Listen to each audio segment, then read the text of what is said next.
Ladies and gentlemen, boys and girls, Mullet Mike Hardcastle here, bringing you an all-new episode of Creepy Gaming. That's right, Creepy Gaming in 2020. What parallel universe is this? Today, we will be going over the creepypasta known as Super Mario 128. Doing a Mario episode is kind of a yearly tradition, and unfortunately I didn't get to do it last season. I would like to give a special shout out to William Schoen for suggesting this episode. Thank you, and thank you to all of my patrons. Before I get started, Super Mario 128 was actually a real thing. Originally, it was supposed to be the sequel to Super Mario 64. Years later, a tech demo was made for the Nintendo GameCube. This tech demo would go on to what we now know as the same engine used in the Super Mario Galaxy games. I know you've been waiting for this for a long time, so without any further ado, turn the lights down and the volume up as we journey back into some creepy gaming.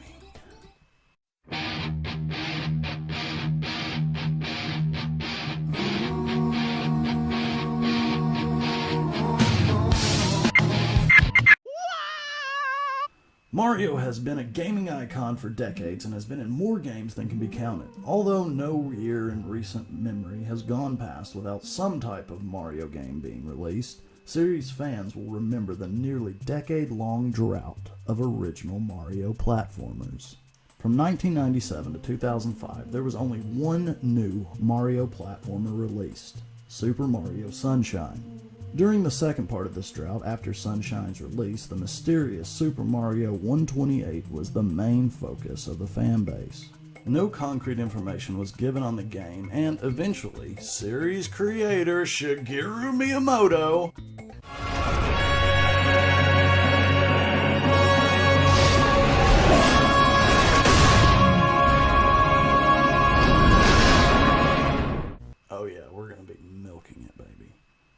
Series creator Shigeru Miyamoto claimed that it had simply been a series of test concepts that were never intended to be an actual game. The mystery faded from memory as the Mario drought finally ended and most people forgot about the game that once had been the center of every Mario fan's imagination. The Mario drought corresponded with a bad era for Nintendo in terms of console sales. The Nintendo 64 and GameCube did not have the financial success of the earlier Nintendo Entertainment System and Super Nintendo, or later, the Wii. For a very proud company that relied solely on video games to make money, this was quite upsetting for the higher-ranking employees that were attached to the company and felt its success or failure reflected on them personally.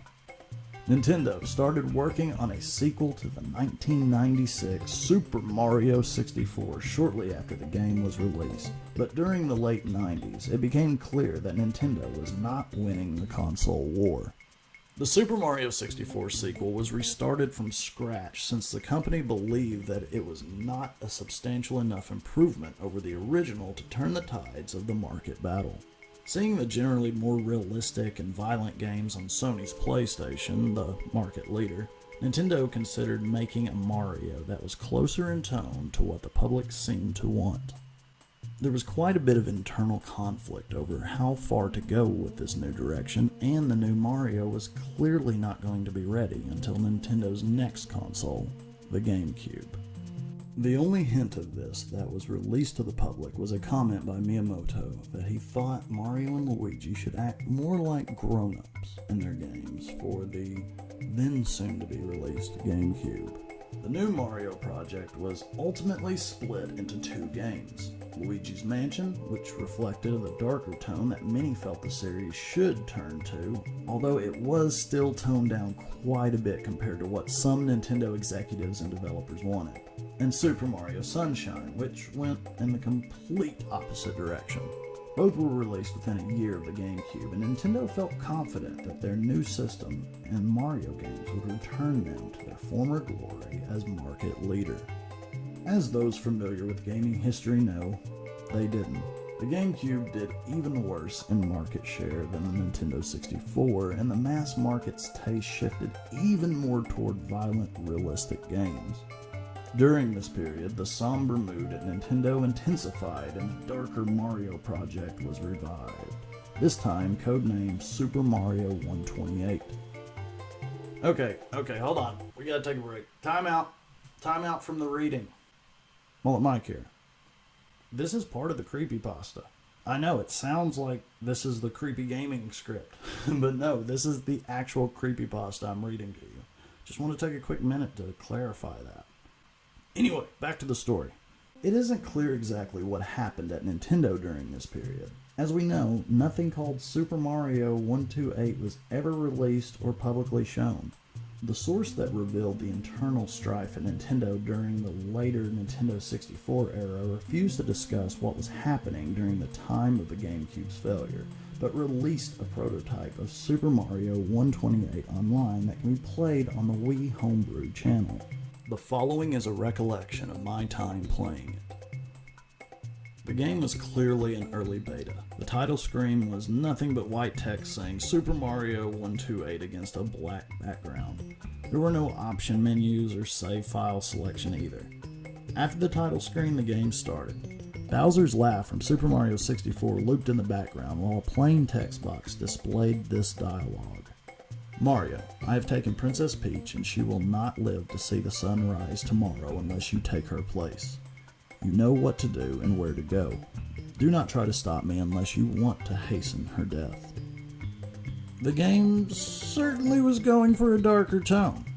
After I made the text box go away, I was thrust right into gameplay. The first thing I noticed was Mario's character model.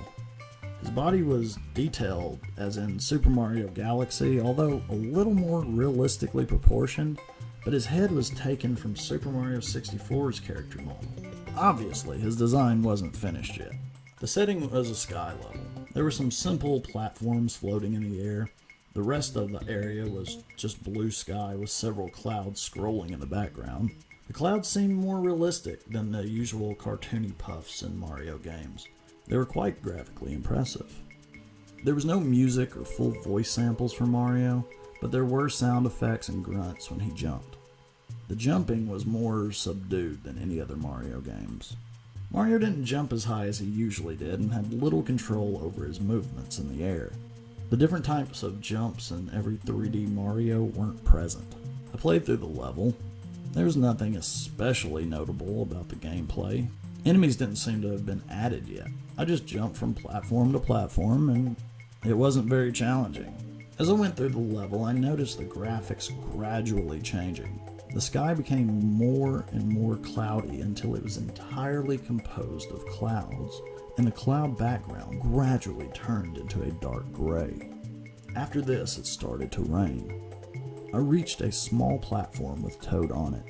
It looked like the Super Mario Galaxy model. When I landed on this platform, dialogue appeared. "We don't want you anymore, Mario. You don't belong here. Just give Bowser what he wants. Die."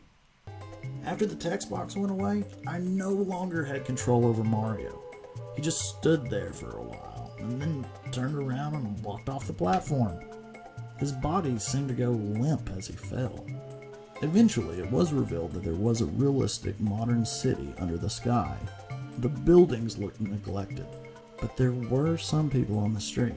Mario hit the ground with a realistic sounding thud, but he didn't explode or show any visible wounds. He just laid there. The people in the city just kept walking by, ignoring Mario, although I thought I saw a few glances at him with cold, somewhat angry expressions. This went on for a few minutes, and eventually people stopped appearing. Mario got up. I was back in control. But he couldn't jump at all and had a reduced walking speed. The large buildings of the city didn't appear to be interactive, so I just kept walking around the street for a while. Eventually, I found a small house that seemed out of place among the larger buildings. When I approached the door, Mario opened it. The screen went white and some black text appeared. House of Torn Memories. This seemed to be the level title. When I pressed a button, the screen faded back to Mario. He was inside the house from before. Everything seemed bigger than it should. It wasn't gigantic, but scaled as if Mario was a very small child. The house was filled with normal objects, covered in dust and signs of neglect. There were no people on the ground floor, just things like broken lamps and rotting food. I found a door that opened to a set of stairs going down, leading to a basement. In the basement, I found a dilapidated couch and broken TV. However, what really caught my attention was what was on the couch. Two skeletons that appeared to be children, judging by their size. Due to the scale of the house, they were still larger than Mario. I was starting to get really disturbed by now. How had a Mario game containing this been programmed to this extent? I went up to the skeletons and tried pressing buttons to interact with them or the TV, but nothing seemed to happen. I was about to turn around and look elsewhere when I was nearly scared to death by a deafeningly loud crash coming from the game. What appeared to be Bowser seemed to have broken through the floor from below and landed in front of Mario. I say appeared to be because this was nothing like the way Bowser is usually rendered.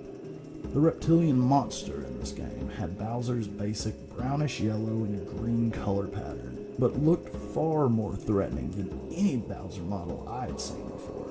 It was not proportioned like the Bowser I knew. Its arms and legs were far longer in relation to its body and ended in razor-sharp claws.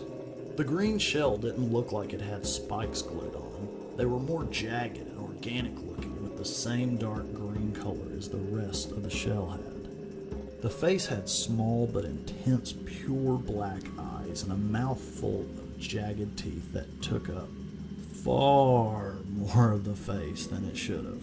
Mario was cowering in fear from this thing. A dialogue box appeared. "You've kept me waiting long enough, Mario. I will taste flesh soon. Will you finally surrender? Or does Peach have to die?" I still didn't have control. Mario just stood there, shivering for several seconds before nodding his head. Bowser impaled Mario with his claws. There was no blood, but it was clear from the animation and sound effects that the sharp digits of Bowser's hand had gone through Mario's body. In one swift motion, Bowser dragged Mario up to his face and bit his head off. Again, there was no blood or graphic details left behind on Mario's neck, just Mario's character model being destroyed. The screen faded to black. In white text, another level name appeared. Mario's Eternal Home. Mario's character model was whole again when the level started. It was the only thing on the screen besides the black background. It was floating, as if in space. I could somewhat control it, but it felt more like I was deciding the general direction in which Mario would tumble than fully controlling him. As I drifted towards no apparent destination, voices faded in. They were echoing, deep voices telling Mario that he was worthless, that the world no longer had any use for him and everyone would be better off if he was dead. High-pitched crying was layered onto the voices after a bit. It sounded like it was supposed to be Mario's cries. This really disturbed me, and I found myself fighting back tears. For some reason, I couldn't understand. This was affecting me on an emotional level. The voices and the aimless wandering went on for several minutes until I spotted a light gray speck in the distance. I moved towards it. It took a very long time to reach and grew closer at a much slower rate than it should have. When I was close enough to make it out, I saw that it was a tombstone. It was a very plain one with cracks in several places. When I got right next to the tombstone, I could see writing on it. I turned off the system right after reading it. I'm not going to play the beta or hack or whatever this was again. There was one single word written on the tombstone. Innocence. That was pretty good. Oh, what am I kidding? That's really good. This creepypasta showed us the end of our childhoods. This creepypasta might as well have been called Childhood Ruined. which is basically the new tagline for creepy gaming. I know this creepypasta has been out for years, but this is truly my first time reading it, and I'm very glad that I read it. At first, I was kind of, yeah, okay, this is a normal cliche creepypasta, just another creepy internet story. But that was a pretty good ending. And I think a lot of us can relate to the end of innocence part. But there we go, folks. Hitting the ground running. This is Season 9 of Creepy Gaming. I truly hope you enjoyed this episode. Follow me on all sorts of social media platforms at xmulletmikex. Thank you all so much for watching. Thank you all again for patiently waiting. I am Mullet Mike Hardcastle, saying stay creepy, my friends. Peace. Oh, it feels good to be back.